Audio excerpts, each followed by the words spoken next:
Hey, my name is Bobby Albietz, and I talk to y'all about an invitation that I received that completely changed the course of my life.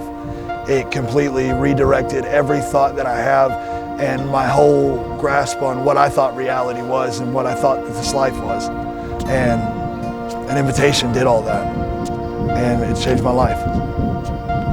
You know, at the gym, Christian and Chad inviting me to church and not really like writing my case about it and continuing to press it, but allowing me to pick their brain every time I wanted to over the course of 2 years.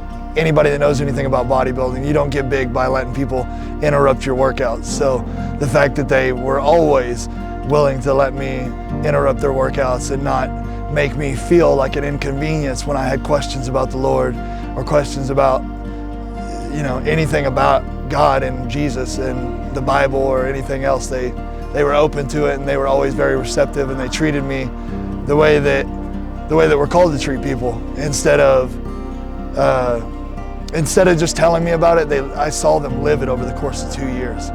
I saw them continuously every day treat people the way that you would expect. Like if you saw Jesus out here, how would he treat these sinners? You know, like I was living in sin. I was living in my own filth, and they didn't treat me like that. They made me feel like I was a brother in Christ even though I wasn't yet.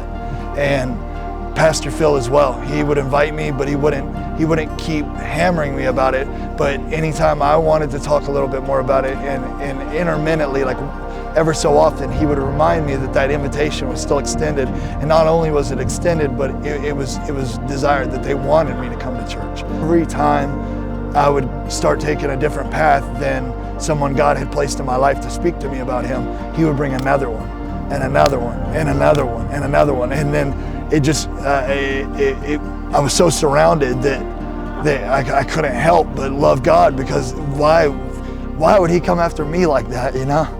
I'm a nobody, you know? I was really taken aback by it, and I was thinking, whatever it is that they have that makes them act and treat people the way that they do and love people the way that they do, I want whatever that is.